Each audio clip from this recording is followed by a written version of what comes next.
आपने बहुत सारे लोगों से सुना होगा कि ये कंपनी ओवर वैल्यू हो चुकी है, ये कंपनी अंडर वैल्यू हो चुकी है, इस कंपनी की पी रेशियो हाई है, इस कंपनी की पी रेशियो लो है। यहाँ तक कि आपने ये भी सुना होगा कि इस कंपनी का पी रेशियो हाई है फिर भी ये कंपनी सस्ती है, और पी रेशियो इस कंपनी की लो है फिर भी ये कंपनी महंगी है। यहाँ तक कि कभी कभी आप सुने होंगे कि पी रेशियो हाई है तो ये कंपनी महंगी है, पी रेशियो लो है तो ये सस्ती है। तो आखिर क्या है, ये क्या है कन्फ्यूजन, ये सारी चीज़ इस वीडियो में आपको दूर कर दूंगा। ये वीडियो देखने के बाद आपको मार्केट में कोई भी वीडियो यूट्यूब पर देखने की ज़रूरत नहीं है।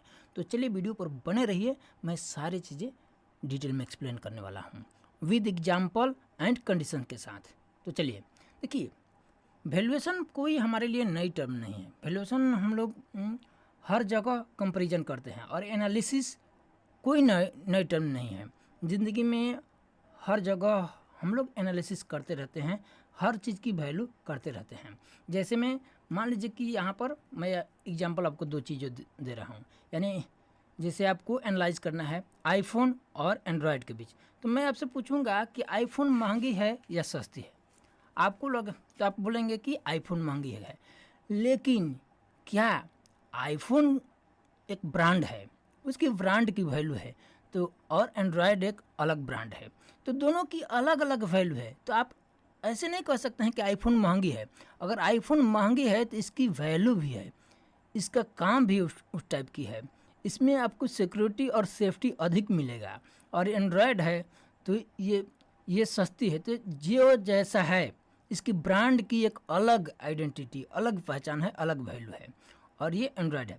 जैसे मान लीजिए कि हम कंपेयर करते हैं, तो मैं कभी भी कंपेयर नहीं कर सकता कि आईफोन को एंड्रॉयड से कंपेयर करना, ये सबसे गलत तरीका होगा। जब भी मान लीजिए कि हम कपड़ा खरीदने जाते हैं, तो एक रेंज का कोई कपड़ा खरीदते हैं, जैसे मान लीजिए 1200 1500 का या 1000 का जो भी कपड़ा खरीदते हैं, तो उसमें आप एनालिसिस करते हैं ना कि ये इन चारों पांचों कपड़े में ये अच्छी है, और हर जगह निगोशिएट करते हैं। जैसे कि आप कोई कपड़ा लेंगे तो दुकानदार बोलेगा कि मैं 2000 में दूंगा, आप बोलेंगे कि मैं 1000 रुपये में लूँगा।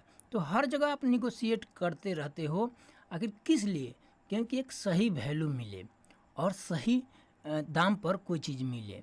तो हर जगह देखिए, वॉरेन बफेट सर का एक मुझे याद है कि व्हाट यू पे व्हाट यू गेट, जो आप पे करते हो उसके बदले में आपको मिलता है। चलिए आप समझते हैं कि पी रेशियो क्या है।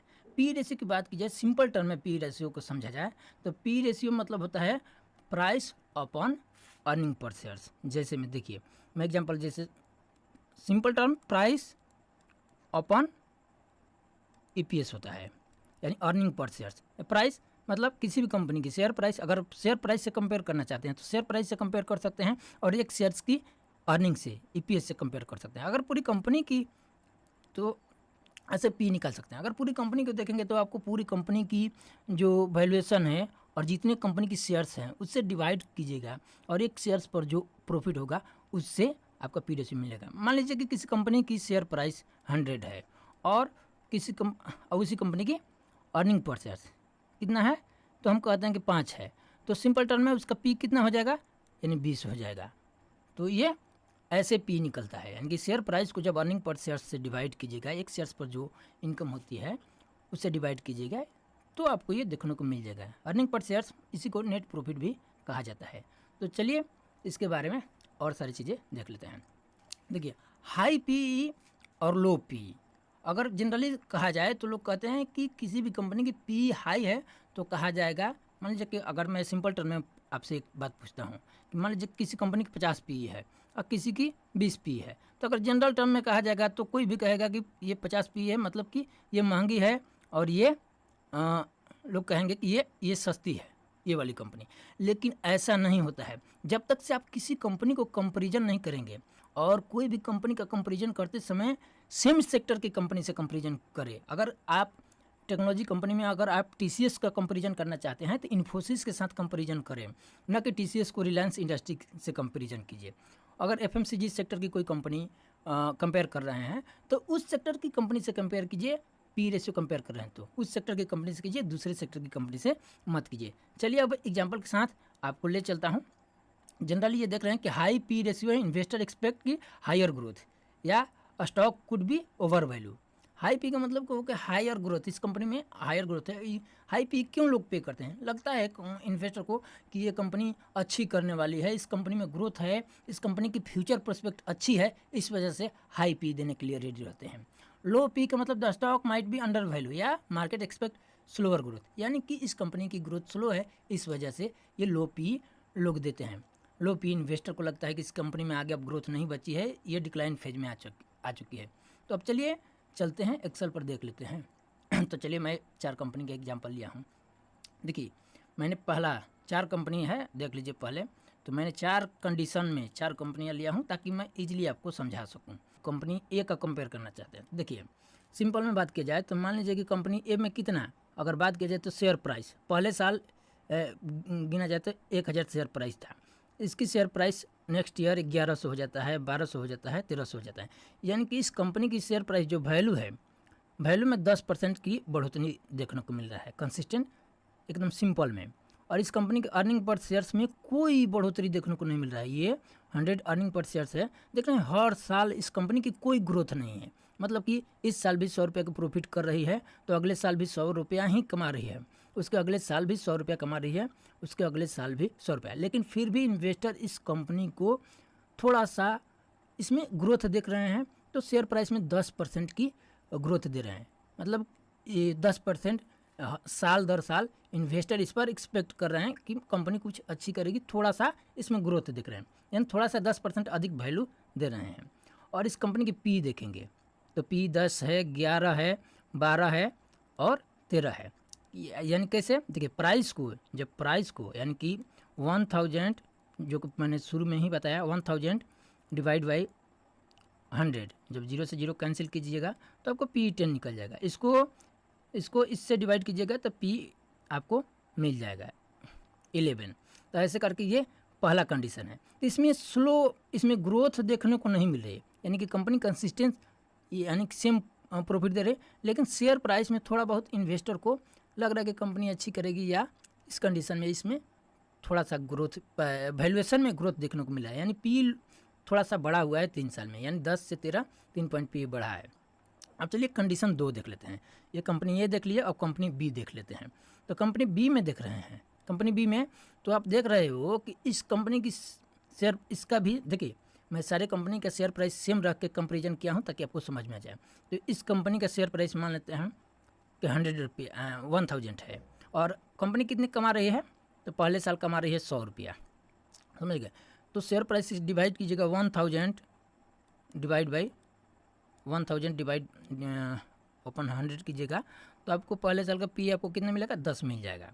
दूसरे साल इस कंपनी के देख रहे हैं तो इसमें इस कंपनी की अर्निंग में 20% का ग्रोथ देखने को मिल रहा है, यानी कि 100 से कितना हो जा रहा है? 120 हो रहा है, यानी कि कंपनी 20% ग्रो कर रही है। यहाँ इसके अर्निंग में 20 से 144, यानी कि इस साल इसमें भी 20% की ग्रोथ देखने को मिले। तो यानी हमें पता चल गया कि कंपनी साल दर साल 20% ग्रो कर रही है। ये कंपनी 20% ग्रो कर रही है, सॉरी हाँ 20% ग्रो कर रही है ये कंपनी।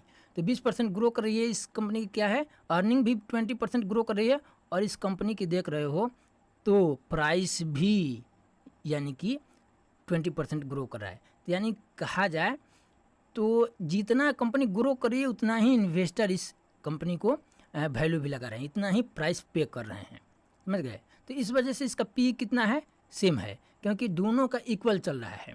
देखिए 10 10 10 10 10 पी में मतलब कि इन्वेस्टर प्राइस तो बढ़ा रहे हैं लेकिन इसका ग्रोथ भी है, इस वजह से पी बढ़ा हुआ नहीं आपको दिख रहा है।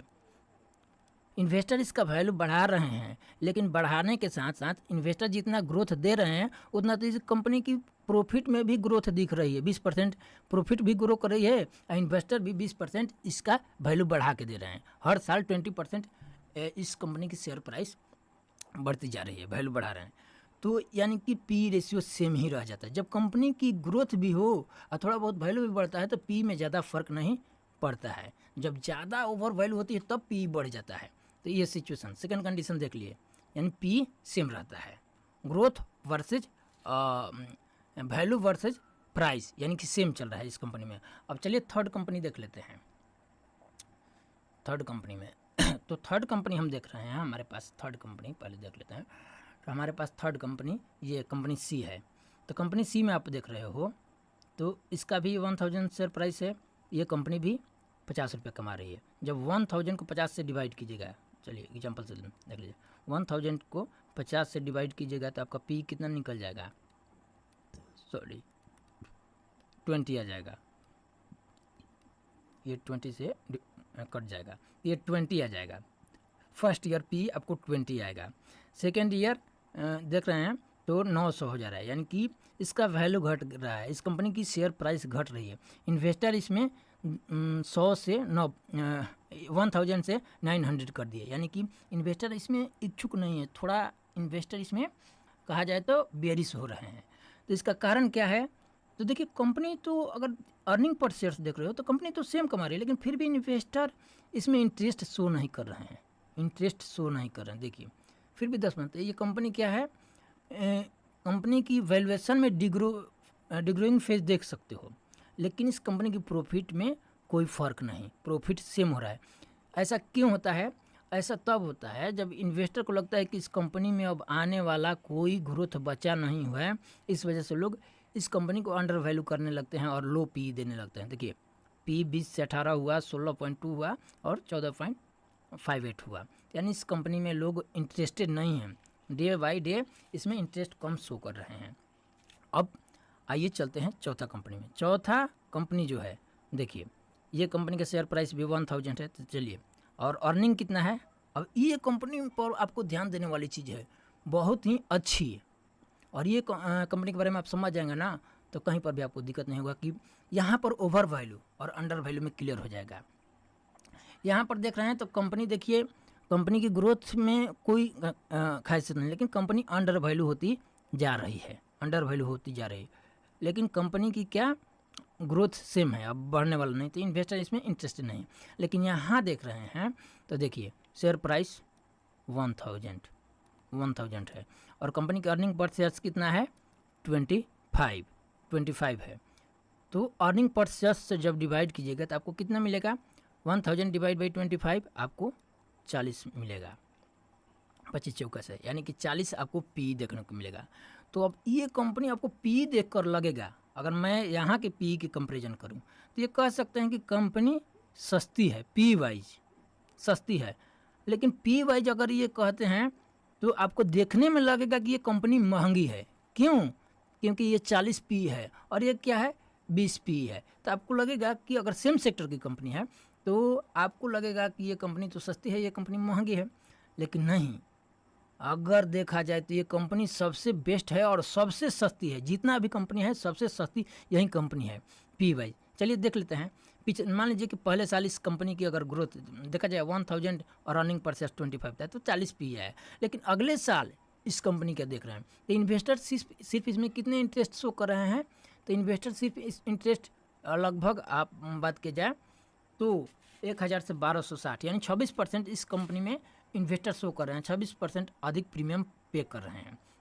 लेकिन यहाँ अर्निंग पर शेयर्स देखिए 25 से 35 हो गया है, यानी कि लगभग अर्निंग पर शेयर्स अगर बात की जाए ना तो 25 से 35 अगर कंपेयर करोगे तो परसेंटेज निकालोगे कितना परसेंट का ग्रोथ हुआ, 25 10 35, यानी कि 10 और कितना पर 25 पर कितना परसेंट का ग्रोथ हुआ देख सकते हो, यानी कि 25 चौका 100, यानी कि 40% ग्रो भी किया ये कंपनी, 40% ग्रो कर रही है। यहाँ से भी यहाँ कंपेयर कीजिएगा तो यहाँ से यहाँ तक ये कंपनी 40% ग्रो करती जा रही है। क्या अर्निंग प्रॉफिट, यानी कि इस कंपनी की नेट प्रॉफिट में 40% ग्रोथ देखने को मिल रहा है। तो ग्रोथ देखने को मिल रहा है तो देख सकते हैं कि पहले साल ये 40 पी था, अगले साल इस कंपनी की पी कितना, यानी कि इस कंपनी की ग्रोथ में 40% और इन्वेस्टर इसमें 20% ग्रोथ दिखा रहे हैं, 26% दिखा रहे हैं ग्रोथ, मतलब कि प्रीमियम पे कर रहे हैं, और इसका पी कितना 40%, इस कंपनी का अर्निंग पर शेयर कितना ग्रो करा है तो 40%।